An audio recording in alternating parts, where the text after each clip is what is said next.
Hi everyone, welcome to our YouTube channel black diamond. तो अगर आप हमारे चैनल पे नए हैं तो हमारे चैनल को जरूर सब्सक्राइब कर लीजिएगा। चाहे आप कोल माइनिंग के स्टूडेंट हो, चाहे आप मेटल माइनिंग के स्टूडेंट हो, या फिर कोई अदर डिसिप्लिन के हो, माइनिंग सेक्टर में करियर बनाना चाहते हो, हमारे चैनल को जरूर सब्सक्राइब कीजिएगा और बेल आइकन को जरूर प्रेस कर दीजिएगा, क्योंकि जब भी मैं वीडियो डालूंगा नोटिफिकेशन सबसे पहले आप तक पहुंचेगा। चलिए, आज का जो वीडियो है उसको स्टार्ट करते हैं। तो आज बेसिकली एक वैकेंसी से रिलेटेड वीडियो मैं लेके आया हूँ। आज का जो वीडियो है वो एक वैकेंसी से रिलेटेड वीडियो है, और वो जो वैकेंसी है वो निकाला गया है एनएमडीसी के द्वारा। एनएमडीसी यानी नेशनल मिनरल डेवलपमेंट कॉरपोरेशन। ये एक सेंट्रल गवर्नमेंट की कंपनी है और इसमें अदर डिसिप्लिन का वैकेंसी निकला हुआ है, जिसमें माइनिंग का भी वैकेंसी है। और बहुत सारे बच्चे मुझे कमेंट करके पूछ रहे थे कि माइनिंग वाला डिप्लोमा वाला भर सकता है क्या। अगर डिप्लोमा वाला भर सकता है तो उसका टर्म्स एंड कंडीशन क्या है, तो मैं डिटेल में बताऊंगा कि डिप्लोमा वाले भी भर सकते हैं, बीटेक वाले भी भर सकते हैं, और आखिर क्या कंडीशंस है। तो इस वीडियो को स्टार्ट करने से पहले मैं आपको बता दूं कि अगर आप मेटल माइनिंग की क्लासेस करना चाहते हैं, चाहे माइन फॉर्मन की तैयारी कर रहे हो, माइनमेट की तैयारी कर रहे हो, या ब्लास्टर की तैयारी कर रहे हो, या कोई भी अदर एग्जाम की तैयारी कर रहे हो, डीजीएमएस एग्जाम हो, गवर्नमेंट हो, प्राइवेट हो, कोई भी एग्जाम की अगर आप प्रिपरेशन कर रहे हो और अगर आप ज्वाइन करना चाहते हो बैच, तो ये फाउंडेशन बैच, इसमें ए टू जेड पोर्सन रहेगा आपका। ठीक है, इसके लिए आप व्हाट्सअप नंबर पर मैसेज कर सकते हैं। मेरा व्हाट्सअप नंबर है 6200670155।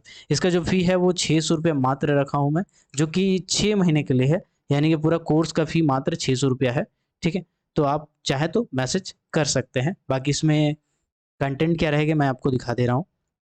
एमएमआर ईएमटी का volume 1, volume 2, volume 3, mines act, mines rule, उसके बाद जितने लेजिस्लेशन पोर्शन होते हैं जैसे rescue rule, central electricity authority regulation, crèche rule, coal mine pit head bath rule, ये सब कुछ आपको इसी में मिल जाने वाला है। ठीक है, इसके बाद zoology, method of mining, metal वाला जो पोर्शन है वो पर्टिकुलरली पूरा डिटेल में मैं पढ़ाया हूँ। मेटल माइनिंग का जो पूरा पोर्शन है वो डिटेल में पढ़ाया हूँ। अभी और भी बहुत सारे वीडियो लेक्चर आएंगे इसमें, और एक्स्ट्रा टॉपिक भी बहुत सारे होते हैं, जैसे underground machinery, open cast machinery, reclamation, ऐसे बहुत सारे टॉपिक मैं बताने वाला हूँ। चलिए डायरेक्टली मैं वीडियो पे आता हूँ। अगर आप ज्वाइन करना चाहते हैं क्लासेस को तो आप व्हाट्सअप नंबर पे, यहाँ पे नीचे लिखा हुआ है, पॉज करके आप नोट कर सकते हैं। चलिए अब आते हैं डिटेल में वैकेंसी के ऊपर। तो जो वैकेंसी निकाला गया है ये जूनियर ऑफिसर ट्रेनी का निकाला गया है।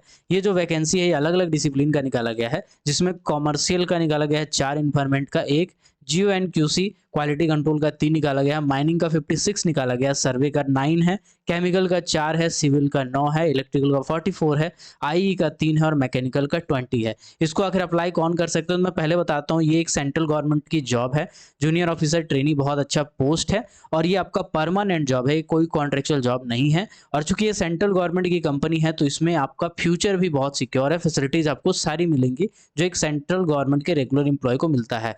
अब आते हैं एक एक करके। सबसे पहले जो कमर्शियल वाला है, इस पोस्ट को कौन अप्लाई कर सकते हैं, तो जिन्होंने भी डिग्री किया है या ग्रेजुएशन किया है एमबीए के साथ, या पीजी डिग्री किया है।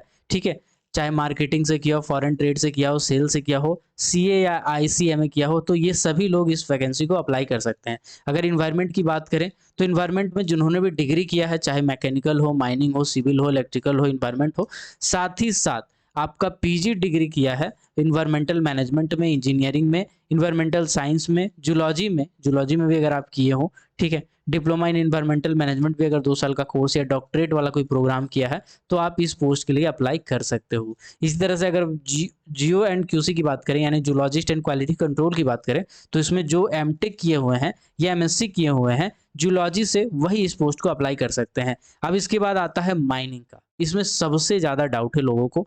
बहुत सारे बच्चे कह रहे हैं सर डिप्लोमा फ्रेशर है भर सकते हैं क्या, बहुत कह रहे हैं बीटेक वाले फ्रेशर है भर सकते हैं क्या। सुनिएगा कौन इसको अप्लाई कर सकते हैं।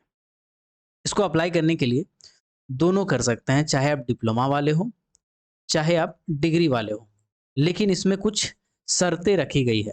अगर आप डिप्लोमा वाले हो, यानी डिप्लोमा इन माइनिंग इंजीनियरिंग हो, या diploma in mine and mine surveying हो, दोनों इक्विवेलेंट ही आता है, तो डिप्लोमा अगर आपने किया हो, डिप्लोमा के बाद आपके पास फॉरमैन का सर्टिफिकेट होना चाहिए।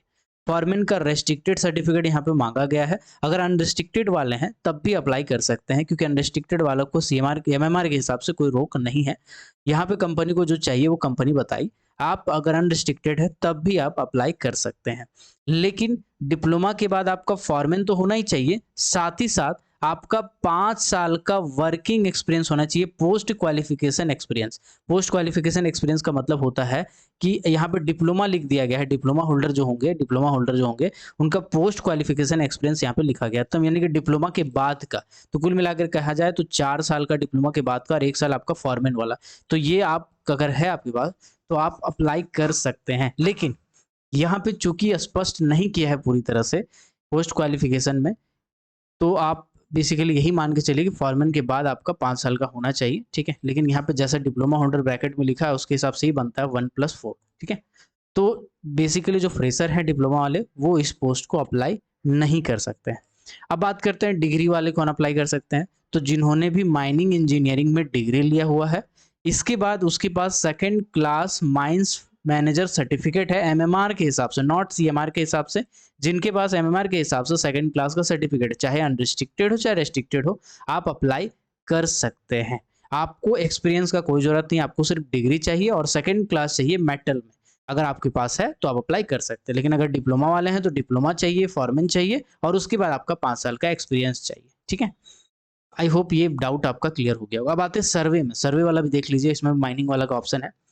अगर आप सर्वे में जाना चाहते हैं, जूनियर ऑफिसर ट्रेनी सर्वे बनना चाहते हैं, तो आप 3 साल का जो डिप्लोमा किए हैं माइनिंग में या माइन एंड माइंस सर्वेइंग में आप अप्लाई कर सकते हैं। आपके पास सर्वेयर सर्टिफिकेट होना चाहिए जो कि एमएमआर के हिसाब से यानी मेटलिफेरस माइंस रेगुलेशन के हिसाब से होना चाहिए।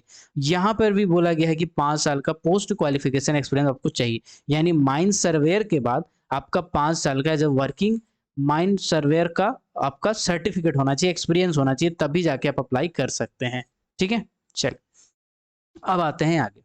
केमिकल में यहाँ पर देखेंगे तो एमएससी केमिस्ट्री अगर आप किए हैं तो अप्लाई आप कर सकते हैं, एमएससी केमिस्ट्री वाला अप्लाई कर सकते हैं, ठीक है। और डिग्री अगर किए हैं केमिस्ट्री में तो भी अप्लाई कर सकते हैं। केमिकल इंजीनियरिंग वाले भी कर सकते हैं और बीएमएससी केमिस्ट्री वाले भी कर सकते हैं। सिविल की बात करें तो सिविल वाले में जिन्होंने भी सिविल से किया है वो कर सकते हैं। 5 साल का आपको एक्सपीरियंस चाहिए होता है अलग अलग सेक्शन में, ठीक है। Building construction, road, drainage system वगैरह वगैरह बहुत सारा डिटेल में दिया, आप चाहें तो पढ़ सकते हैं, ठीक है। इसके बाद यहाँ पे बोला गया है इलेक्ट्रिकल डिसिप्लिन। इलेक्ट्रिकल डिसिप्लिन के लिए क्या बोला गया है, यहाँ पर भी आपको ध्यान देने वाली बात है। अगर आप डिप्लोमा किए हैं 3 साल वाला, ठीक है, इलेक्ट्रिकल इंजीनियरिंग में, तो डिप्लोमा करने के बाद आपके पास इलेक्ट्रिकल सुपरवाइजर का सर्टिफिकेट होना चाहिए जो कि माइनिंग वाला होता है ना। इलेक्ट्रिकल सुपरवाइजर का बेसिकली आपके पास लाइसेंस होना चाहिए, जिसको लाइसेंस कहते हैं, इलेक्ट्रिकल सुपरवाइजर का लाइसेंस माइंस के लिए अलग से बनता है, तो वो अगर आपके पास है तो अप्लाई कर सकते हैं।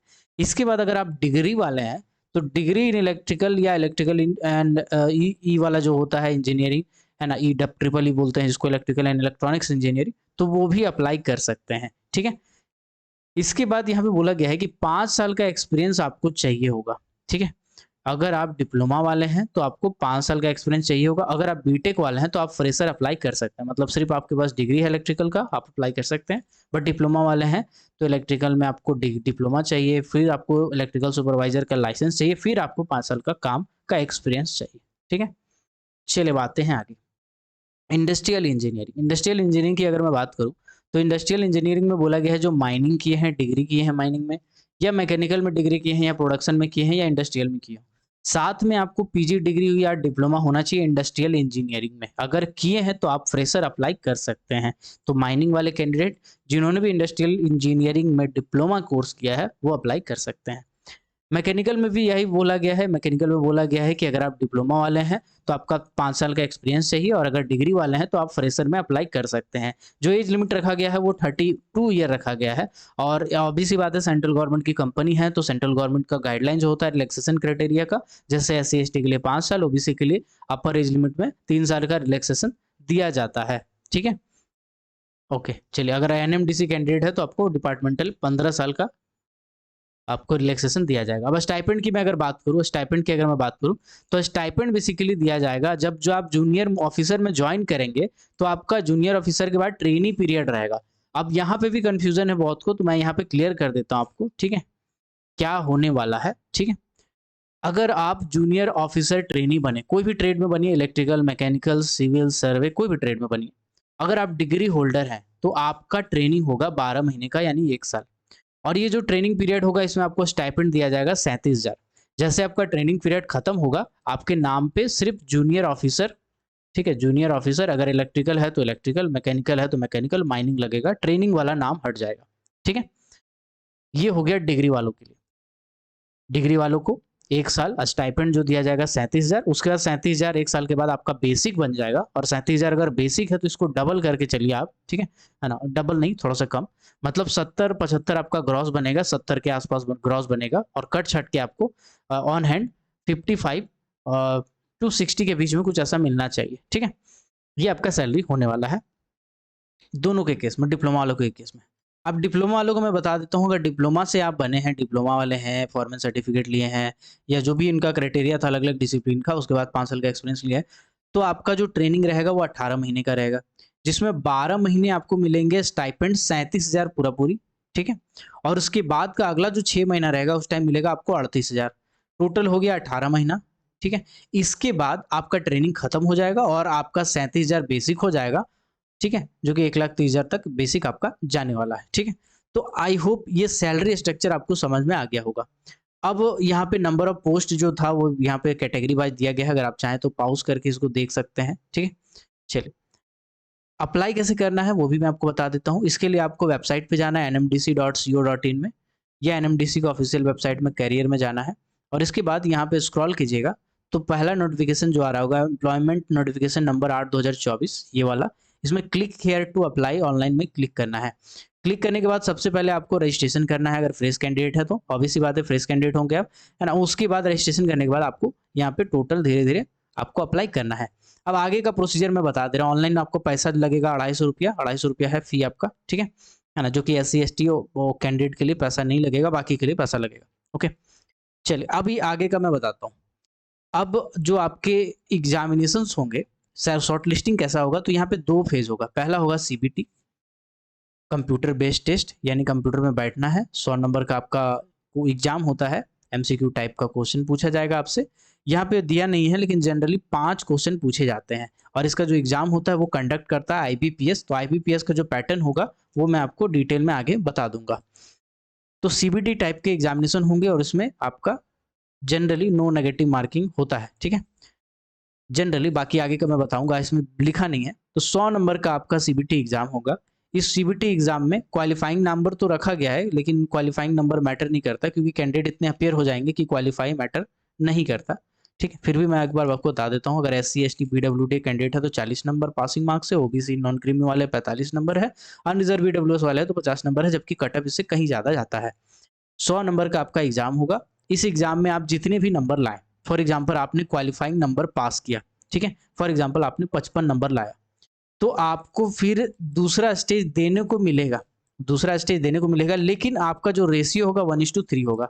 यानी इसके लिए ऐसा है कि मान के चलिए कि 50 सीट अगर होता, ठीक है, तो 150 कैंडिडेट को बुलाया जाएगा। अगर 50 सीट है तो 150 कैंडिडेट को बुलाया जाएगा स्टेज 2 के लिए, जो कि क्वालिफाइंग नेचर का है, मतलब सिर्फ उसको पास करना है। और उस एग्जाम का नाम है आपका बेसिकली डिसिप्लिनरी टेस्ट, है ना, ऐसा कुछ होगा, ट्रेड टेस्ट ऐसा कुछ नाम है। जस्ट अ सेकंड मैं बता देता हूँ आपको। हाँ, supervisory skill test. Skill test आपका क्वालिफाइंग नेचर का होता है, जनरली लिखने वाला क्वेश्चन दे देता है, या इंटरव्यू भी हो सकता है, इसमें अभी क्लियर नहीं किया है। ठीक है, तो आपका अगर मान के चलिए सुपरवाइजरी स्किल टेस्ट आपने क्वालिफाई कर लिया, उसके बाद फिर से आपका पहला वाला जो स्टेज है उसका नंबर देखा जाएगा, और उसके हिसाब से मेरिट बनाया जाएगा। जो क्वालिफाई नहीं करेंगे उनका उधर ही नाम खत्म हो जाएगा, कट जाएगा। ठीक है, चलिए आई होप यहाँ तक आपको क्लियर हो गया होगा। ठीक है, इसका अप्लाई करने का जो डेट है वो यहाँ पे मेंशन कर दिया गया है। ओके, मैं आपको बता देता हूँ अप्लाई करने का जो डेट है वो कब से कब तक है। अप्लाई करने का जो डेट है वो आज से चालू होता है, 21/10/2024 से, है ना। ये आपका स्टार्ट हो चुका है अप्लाई करने का डेट, और ये आपका 10/11/2024 तक अप्लाई करने का डेट रहने वाला है। अगर कहीं कुछ क्वेरी हो तो यहाँ पे आप मेल कर सकते हैं, मेलिंग दिया हुआ है। बाकी अगर आप फॉर्म भरते हैं कोई समस्या आती है तो आप कमेंट सेक्शन में कमेंट करके बता सकते हैं। बाकी के डिटेल मैं आपको यहाँ पे बता दिया हूँ। बाकी अगर आप सिलेबस वगैरह ऐसा कुछ चाहते हैं तो आप कमेंट सेक्शन में बताइएगा, मैं इस पे वीडियो बना दूंगा। अगर आप मेटल माइनिंग के क्लासेस चाहते हैं, मेटल माइनिंग का बैच ज्वाइन करना चाहते हैं, माइन फॉरमैन हो, माइन मेट हो, ब्लास्टर हो, DJMS एग्जाम हो, गवर्नमेंट जॉब हो, प्राइवेट जॉब हो, तो इसका फी मात्र 600 रुपये रखा गया है 6 महीने के लिए। और आपका करना क्या है, व्हाट्सएप पे मैसेज कर देना है, मैं बाकी कंटेंट पूरा डिटेल में वहाँ बता दूंगा क्या क्या मिलेगा। 6200670155। आई होप ये वीडियो आपके काम का होगा। मिलता हूँ अगली वीडियो में किसी और टॉपिक के साथ। तब तक के लिए keep watching, keep supporting, till then जय हिंद।